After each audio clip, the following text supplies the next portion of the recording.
కాంగ్రెస్ హయాంలో ఈ SLBC tunnel ఇది మొత్తం ఉన్నది 44 కిలోమీటర్లు మిత్రులారా. 44 కిలోమీటర్ల సొరంగం, ఇది మొత్తము సొరంగమే. సో కాబట్టి కాంగ్రెస్ హయాంలో ఎంత జరిగిందంట, 32 కిలోమీటర్లు దొమ్మిర్రు అంట. మరి ఎడదొమ్మిర్రో రేవంత్ రెడ్డి గారు చూపించాలి. ఏడంగా దొమ్మిర్రు ఎటదొమ్మిర్రు అనేది. బీఆర్ఎస్ హయాంలో కేవలము 2 కిలోమీటర్లే దొమ్మిర్రు అంట. ఇట్లా అబద్ధం. ఇది రేవంత్ రెడ్డి చెప్పినటువంటి మాట.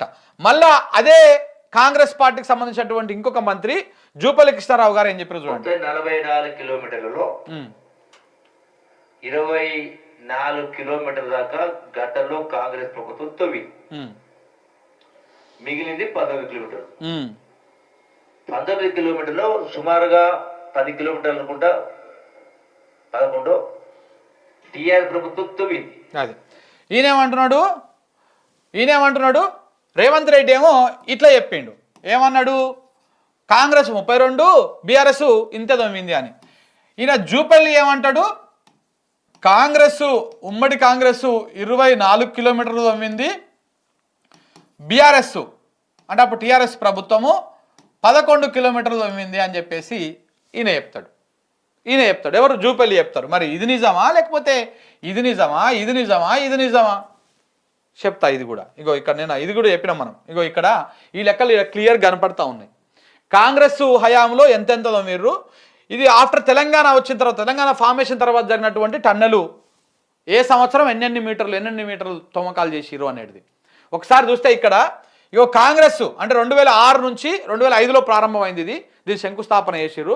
2006 నుంచి 2014 తెలంగాణ రాకముందు దాకా జరిగినటువంటి టన్నెలు సొరంగం జరిగింది 22,890. ఎంత, 22,890 మీటర్లు. ఇది అంటే 22 కిలోమీటర్లు అనుకోరాదు, 22.8 కిలోమీటర్లు సొరంగం జరిగింది. అదే తెలంగాణ వచ్చిన తర్వాత 2014 జూన్ నుంచి మొదలు పెడితే 2023 తెలంగాణ బీఆర్ఎస్ సర్కార్ దిగిపోయిందాక జరిగినటువంటి సొరంగం పనులు 11,400 ఎంత 82 మీటర్లు. అంటే ఇది 11.4 కిలోమీటర్ల మేర బీఆర్ఎస్ హయాంలో జరిగినటువంటి తవ్వకాలు. ఇప్పుడు ఇది 22.8, ఇది 11.4, అంటే అటు ఇటు కలిపి 34 కిలోమీటర్ల మేర సొరంగం పనులు అయినాయి ఇప్పటిదాకా.